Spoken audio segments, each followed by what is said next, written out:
साथीहरु नमस्ते। आज चाहिँ नि हामीले एमओएस को सानो दुईटा टपिकहरु लिएर आएका छौं, जसमा चाहिँ नि सुरुमा चाहिँ के छ पोइजन्स रेसियो र सेकेन्डमा चाहिँ के छ भन्दाखेरि हुक्स ल छ हैन। अब ढिला नगरी पोइजन्स रेसियोलाई सुरु गरौँ। अब यसमा चाहिँ नि के लेखिएको छ भन्दाखेरि it is the ratio of lateral strain to longitudinal strain. यो चाहिँ नि विथ इन इलास्टिक लिमिट हैन। इलास्टिक लिमिट भने चाहिँ के भन्दाखेरि कुनै पनि मेटेरियललाई तन्काउनु पर्दाखेरि अथवा खुम्च्याउँदाखेरि त्यो पोइन्टसम्म तन्काउन मिल्छ, जुन पोइन्टमा गएर चाहिँ नि हामीले यदि चाहिँ नि यो हामीले लगाएको फोर्सलाई छोडिदिने भनेपछि पुनः चाहिँ के हुन्छ भन्दाखेरि यसले आफ्नै original shape and size regain गर्न सक्छ भनेपछि त्यसलाई के भनिन्छ इलास्टिक लिमिट भनिन्छ। त्यसो गर्दाखेरि चाहिँ नि हामीले यदि कुनै पनि मेटेरियललाई तन्काउने या खुम्च्याउने दुईटै केसमा हेर्न सकिन्छ। यो चाहिँ नि जस्तो हाम्रो यो मेटेरियललाई मैले तन्काएँ है, मैले टेन्सन फोर्स लगाएँ भने के हुन्छ भन्दाखेरि यसको लेन्थ चाहिँ नि बढ्छ, तर यसको चाहिँ नि ब्रेथ चाहिँ के हुन्छ घट्छ। यो हामीले सबै बुझेकै कुरा हो। अब भनेपछि तपाईको कुनै न कुनै केही कुरा लेन्थमा चेन्ज आइरहेछ र केही कुरा चाहिँ नि ब्रेथमा चेन्ज आइरहेछ भनेपछि लेन्थ चाहिँ बढिरहेछ, ब्रेथ चाहिँ के भइरहेछ घटिरहेछ। त्यसो भनेपछि स्ट्रेन भनेको चाहिँ के हो भन्दाखेरि change in dimension upon original dimension हो। भनेपछि तपाईँको लेन्थ चाहिँ बढिरहेछ हैन, र तपाईँको ब्रेथ चाहिँ घटिरहेछ भनेपछि यहाँ चाहिँ नि ल्याटरल स्ट्रेन पनि आइरहेछ, लङ्गिट्युडनल स्ट्रेन पनि सँगसँगै आइरहेछ। त्यो कुरा बुझ्नु पर्यो। त्यसो भनेपछि हैन ल्याटरल स्ट्रेन टु लङ्गिट्युडनल स्ट्रेनको रेसियोलाई के भन्दो रहेछ पोइजन्स रेसियो भन्दो रहेछ। पोइजन्स रेसियोलाई सामान्यतया चाहिँ नि म्युले अथवा चाहिँ नि 1/m ले चाहिँ जनाउने गरिन्छ। पोइजन्स रेसियोलाई सानो एउटा फर्मुला टाइपको चाहिँ नि बनाएर बक्सभित्र राखिएको छ। Poisson's ratio is equals to lateral strain upon longitudinal strain. त्यसो भनेपछि स्ट्रेन आफैमा चाहिँ के हो भन्दाखेरि क्वान्टिटी के अरे युनिटलेस क्वान्टिटी हो भनेपछि यो पनि युनिटलेस यो पनि युनिटलेस, ओभरअल चाहिँ नि पोइजन्स रेसियो नै के भइदियो हाम्रो के अरे युनिटलेस क्वान्टिटी भइदियो। त्यसो भनेपछि theoretical value of the Poisson's ratio कुनै पनि मेटेरियलको चाहिँ नि पोइजन्स रेसियो हेर्दाखेरि थ्योरेटिकल भ्याल्यु चाहिँ कति हुन्छ भन्दाखेरि प्र्याक्टिकल भन्दा थ्योरेटिकल भ्याल्यु अलि धेरै हुन्छ है। हामी धेरै केसमा याद गर्ने बेला यसरी याद गर्ने, यहाँ चाहिँ नि -1 देखि 0.5 यो कुराहरू सबैलाई समेट्यो, -1 देखि -देखि पोजिटिभसम्म समेट्दाखेरि थ्योरेटिकल भ्याल्यु बुझ्ने हैन। पोजिटिभ मात्रै हुन्छ भनेपछि 0 देखि पोजिटिभ सुरु भइसकेपछि 0.5 सम्मको भ्याल्युलाई के बुझ्ने प्र्याक्टिकल भ्याल्यु अफ पोइजन्स रेसियो है त। त्यो कुराहरू भयो।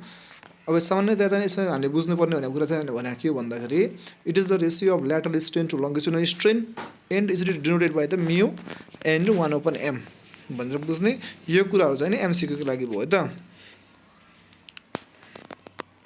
ल अब हुक्स लतिर जाम।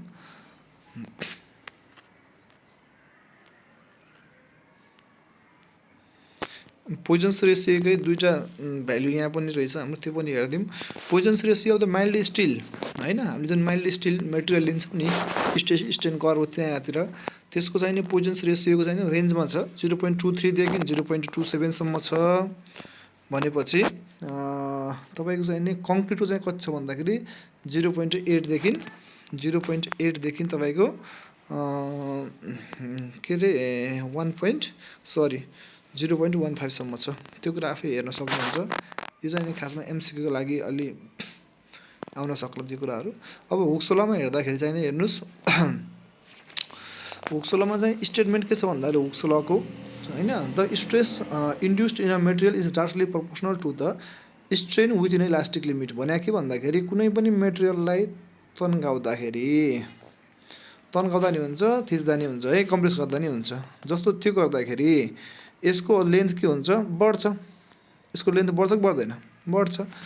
अब त्यसलाई त्यहाँसम्म तन्काउन मिल्यो जुन पोइन्टमा चाहिँ नि यदि हामीले लगाएको एप्लाइड फोर्सलाई रिमुभ गर्ने भनेपछि फेरि चाहिँ नि मेटेरियलले आफ्नो ओरिजिनल सेप सुरुमा जुन सेपको छ त्यही सेप ओरिजिनल सेप रिगेन गर्छ भनेपछि त्यस्तो पोइन्टलाई के भन्छ इलास्टिक लिमिट भन्छ हैन। त्यहाँसम्म तन्काउँदाखेरि अब कुनै पनि मेटेरियललाई तन्काउँदाखेरि या त्यसलाई चाहिँ नि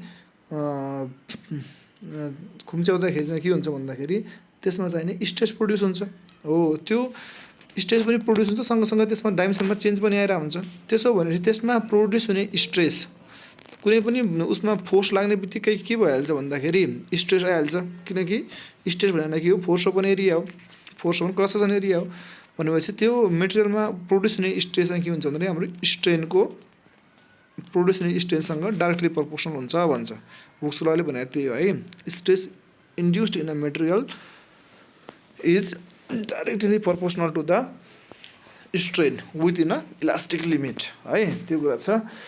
अब यसमा चाहिँ नि this law is applicable for tension and compression condition. यसमा चाहिँ नि हामीले टेन्सन लगाएर हेऱ्यौँ, त्यो टेन्सन लगाएर हेर्दा नि भयो, हामीले कम्प्रेसन लगाउँदाखेरि पनि हाम्रो कम्प्रेसन स्ट्रेन प्रड्युस हुन्छ, जसले गर्दाखेरि चाहिँ लेन्थ घट्छ।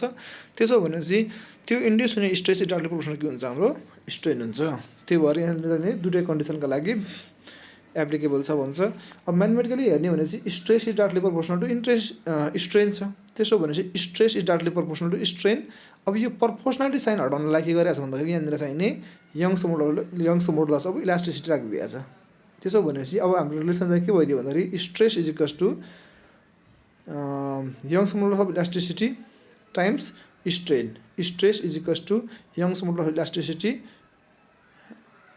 टाइम्स स्ट्रेन भनेर चाहिँ नि यो चाहिँ नि हाम्रो के भयो, हुक्स ल भयो है। हामीले हुक्स ल चाहिँ नि यसरी चाहिँ नि हुक्स ललाई स्टेटमेन्ट पनि हेऱ्यौँ, यसको सानो कन्सेप्टसँग सानो त्यसको फर्मुलेसन्स पनि सम्बन्ध के गऱ्यौँ, हुक्स ललाई चाहिँ हेऱ्यौँ है।